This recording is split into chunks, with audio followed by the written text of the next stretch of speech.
Saya itu tidak ridho umat itu cuma kelas 1. Saya pengen umat itu tambah dewasa. Jangan Arab Badui itu karena ngaji dengan Rasulullah, ma'rifatnya nambah. Naik.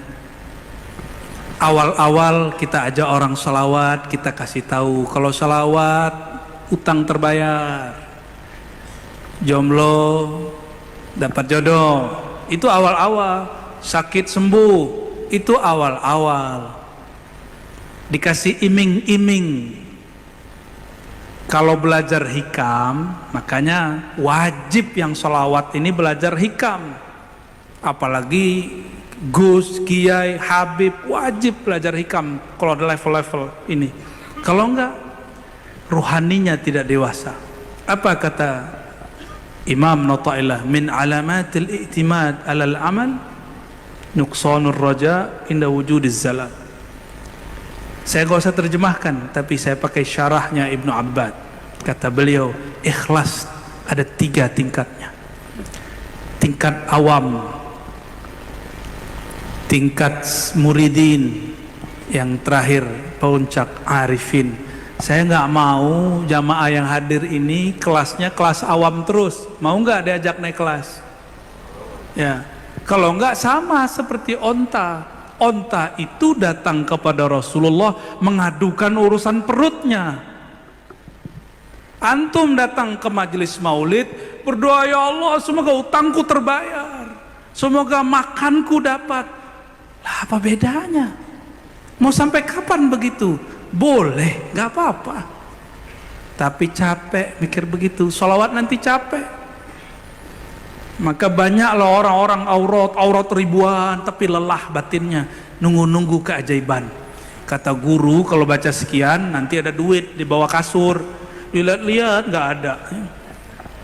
Kata guru nanti dapat rezeki dari tempat dan waktu yang tidak terhingga. Betul itu ada, saya mengalami. Saya sahib tajribah. Antum mau sholat berapa? Mari kita adu. Saya pernah mengalami itu. Tapi lelah di sini. Dalail baca sekian kali, harap nanti ini itu. Sholawat nariyah baca sekian kali, lelahnya bukan main. Akhirnya sholawat nariyah nggak dapat. Kita mau umat naik kelas. Itu maksudnya. Itu maksudnya. Makanya walaupun saya dipotong sama Habib Abdurrahman Sahib antum di pengajian, saya tetap bilang sarang hiu.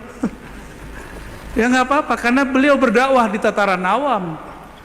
Saya yakin dia ngerti maksud saya. Cuma mungkin beliau nggak enakan ngajak orang awam ke atas. Ya. Kalau kita tidak, saya pahit saya sampaikan. Karena pahit itu jamu, jamu itu menyehatkan. Ya. Kalau manis-manis nanti sakit gula. Nggak mau sholawat nanti, udah banyak kawan kita udah nggak mau lagi baca sholat nariyah abah. Udah nggak mau lagi wiridan 4.444 kali atau 11 kali ba'da sholat. Kenapa? Kata orang sholawat 11 kali nariyah ba'da sholat ya jelibur rizq, bisa menarik rezeki. Ah nggak ada itu. Sudah begitu Gus, bahaya nggak tuh? Dia syak, mulai syak kepada sholawat. Ini yang kayak kita khawatirkan. Kenapa? Dia bersolawat dengan nafsunya, bukan sholawat dengan cintanya. Mau nggak Gus antum aneh puji supaya antum nanti ngasih bocorin apa namanya, misalnya antum sahib amwal nih banyak duit, aneh puji supaya nanti kalau kasih proposalnya cair, nanti nandain itu Ar-Razi kalau muji saya itu pasti ada maunya. Kalau bisa nggak ketemu sama Ar-Razi, kalau ada Rozi di sana, oh saya minggir ah. Gitu gak? Ada kawan kalau nelfon pasti minta utang. Ngutang, minta utang dong. Mohon maaf ya kalau yang ada yang kerjanya begitu. Terus kita dapat dari dia, ngangkat gak? Males ngangkatnya. Rasulullah tidak pernah malas. Cuma Rasulullah terima lalu dididik. Oke, maka kami bagi-bagi tugas. Ada Habib yang mengumpulkan umat, ayo sholawat, banyak rezeki, sholawat bayar utang, nanti biar saya naikin dia kelas. Gitu. Kalau nggak sama dengan badui, persis, mohon maaf, seperti onta. Datang ke Rasulullah yang dikadukan bukan masalah gimana dapat syafaat di dunia dan akhirat, cuma syafaat perut. Masih lebih baik itu pohon, itu kayu ditanya, dipegang Rasulullah, ditanya, kamu pilih bersamaku di dunia atau masuk surga? Dia pilih mana? Masuk surga. Lebih mulia itu. Kalau datang ke Rasulullah yang diadukan masalah jabatan, masalah kerja, eman nggak? Kalau ketemu Rasulullah yang diminta syafaat tidak hanya di dunia, yang paling penting di akhirat. Terbayar hutang itu syafaat dunia. Sembuh penyakit syafaat dunia. Kalau cuma syafaat dunia, itu yang kita minta. Innamal a'malu binniyat wa innamal likulli imri'in ma nawa. Yang kita niatkan sampai nanti di akhirat minta syafaat Nabi. Nabi jawab, kan sudah dulu kamu minta sembuh. Dulu kamu minta bayar utang, kebayar kan? Gitu. Mau begitu? Mau naik kelas nggak? Mau. Kalau ngaji ma'rifatullah wajib naik kelas.